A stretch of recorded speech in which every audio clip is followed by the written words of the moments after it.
ज्येष्ठ सुदी दशमी को गंगा दशहरा कहा जाता है। इसी दिन नदियों में श्रेष्ठ गंगा जी भगीरथ द्वारा स्वर्गलोक से पृथ्वी पर अवतीर्ण हुई थीं।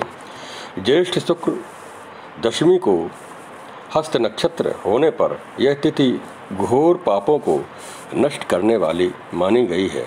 हस्त नक्षत्र में बुधवार के दिन गंगा अवतरण हुआ था, इसलिए यह तिथि अधिक महत्वपूर्ण है।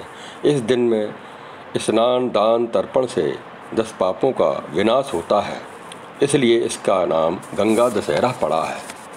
प्राचीन काल में अयोध्या में सगर नाम के राजा राज्य करते थे।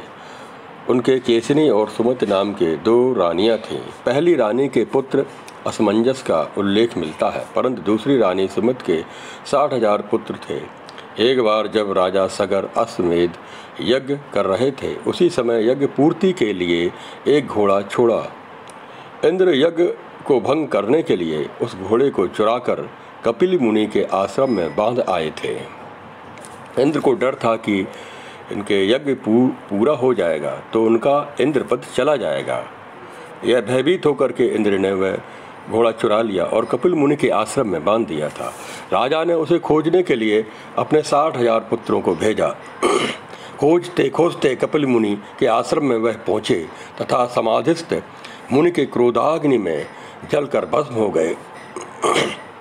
अपने पितृव्य चरणों को खोजता हुआ अंशुमान जब मुनि आश्रम के यहाँ पहुँचा तो महात्मा गरुण ने भस्म होने का सारा वृतांत बताया। गरुण जी ने यह भी बताया कि यदि इन सब की मुक्ति चाहते हो तो गंगा जी को स्वर्ग से धरती पर लाना पड़ेगा। उस समय अश्वमेध को ले जाकर के अपने पितामह के यज्ञ को पूर्ण कराओ, उसके बाद यह कार्य करना। अंशुमान ने घोड़े सहित यज्ञ मंडप पर पहुंचकर सगर से सारा सब वृतांत कह सुनाया। महाराज सगर की मृत्यु के उपरांत अंशुमान और उनके पुत्र दिलीप जीवन पर्यंत तपस्या करके भी गंगा जी को मृत्यु लोक पर न ला सके। अंत में महाराज दिलीप के पुत्र भगीरथ ने गंगा जी को इस पृथ्वी पर अवतीर्ण कराया। उन्होंने उस लोक में लाने के लिए गोकर्ण तीर्थ में जाकर के कठोर तपस्या की। इस प्रकार तपस्या करते करते कई वर्ष बीत गए। तब ब्रह्मा जी प्रसन्न हुए तथा गंगा को पृथ्वी लोक पर ले जाने का वरदान दिया। ब्रह्मा जी के कमंडल से छूटने के बाद तपस्या की थी, गंगा जी के वेग को संभालेगा कौन? जब यह प्रश्न उठा कि ब्रह्मा जी ने कहा कि मैं कमंडल से गंगा जी को छोड़ूंगा तो उसको वेग को संभालने वाला कौन है?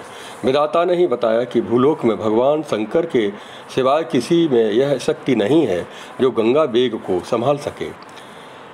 इस आदेश अनुसार भगीरथ को फिर एक अंगूठे के बल पर खड़ा होकर के भगवान शंकर की आराधना करनी पड़ी। शिव जी प्रसन्न हुए, तब गंगा जी को धारण करने के लिए जटा फैला करके तैयार हो गए। गंगा जी देवलोक से छोड़ी गई और शंकर की जटा में गिरते ही विलीन हो गई। गंगा जी को ऐसा अहंकार था कि मैं शंकर जी की जटाओं को भेद कर रसातल में चली जाऊंगी। पुराणों में ऐसा उल्लेख मिलता है कि गंगा जी भगवान शंकर की जटाओं में कई वर्षों तक भ्रमण करती रही, लेकिन निकलने का कहीं मार्ग न मिला। भगीरथ के पुनः अनुनय विनय करने पर नंदीश्वर ने प्रसन्न होकर हिमालय में ब्रह्मा जी के द्वारा निर्मित बिंदुसार सर में गंगा को छोड़ा। इस समय उनकी 7 धाराएं हो गई हैं। आगे आगे भगीरथ दिव्य रथ पर चल रहे थे। पीछे पीछे 7वीं धारा गंगा जी की चल रही थी। धरातल पर गंगा जी के आते ही हाहाकार मच गया। जिस रास्ते से गंगा जी जा रही थीं उसी मार्ग में ऋषि राज जन्हू का आश्रम था। जन्हू ऋषि जो उनका आश्रम था तपस्या स्थल पर रास्ते में ही पड़ता था। तपस्या आदि में विघ्न समझकर वे गंगा जी को पी गए। फिर देवताओं की प्रशंसा तथा प्रार्थना करने पर उन्हें पुनः जांग से निकाल दिया। तभी इन्हें जाह्नवी पुत्री तथा जाह्नवी कहते हैं और जाह्नवी कहलाई। इस प्रकार अनेक स्थलों पर तरण तारण करते हुए जाह्नवी ने कपिल मुनि के आश्रम में पहुंचकर सगर के 60,000 पुत्रों के भस्म अवशेष को तार कर मुक्त किया। इसी समय ब्रह्मा जी ने प्रकट होकर भगीरथ के कठिन तप तथा सगर के 60,000 पुत्रों के अमर होने का वरदान दिया, उनकी मुक्ति को प्रदान किया। तदनंतर यह घोषित किया कि तुम्हारे ही नाम से गंगा जी का नाम भगीरथी होगा। अब तुम अयोध्या में जाकर राजकाज संभालो। ऐसा कहकर ब्रह्मा जी अंतर्ध्यान हो गए। इस वरदान से भगीरथ को पुत्र लाभ हुआ तथा सुखपूर्वक राज भोग कर परलोक गमन किया। ये वही गंगा जी हैं।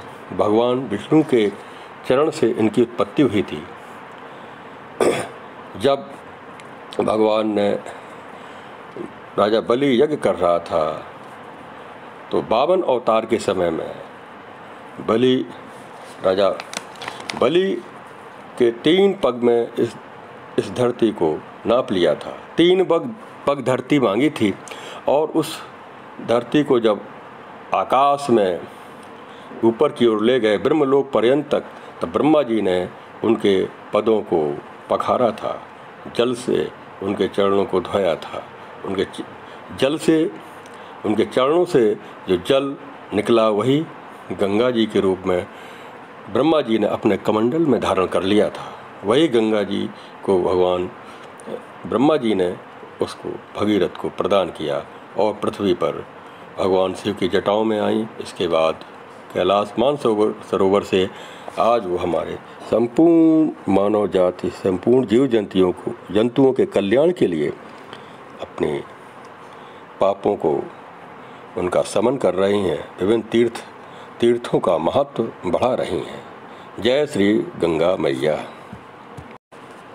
गंगा दशहरा को या अन्य समय भी माँ गंगा के जल में हम स्नान कर सकते हैं, विभिन्न नदियों के जलों में स्नान कर सकते हैं। संकल्प के साथ करें, हाथों में जल लेकर के संकल्प करें, हे माँ गंगे मेरे पापों को समन करें, मेरे पापों को नष्ट करें। गंगा, यमुना, सरस्वती, ताप्ती, कृष्णा, कावेरी, विभिन्न नदियों का नदी जो देवी स्वरूप है उनका नाम लेते हुए अपने स्नान कर सकते हैं। और गंगा जल को मिला करके और जल में भी हम गंगा जल मिलाकर स्नान करते हैं, उसका भी महत्व है। और गंगा जल मिलाकर विभिन्न मूर्तियों को उनका स्नान कराते हैं, संपूर्ण घर में गंगा जल छिड़कते हैं। यानी कि मृत्यु के समय भी गंगा जल और तुलसी मुंह में दी जाती है। इस प्रकार गंगा माता का हमारे जीवन में बहुत ही महत्व है। गंगा, गौ और गायत्री का जीवन में इस सनातन धर्म में बहुत ही अधिक महत्व है। ओम श्री गंगाय नमः। ओम श्री गंगाय नमः। ओम ऐं ह्रीं श्रीं गंगा देव्यै नमो नमः।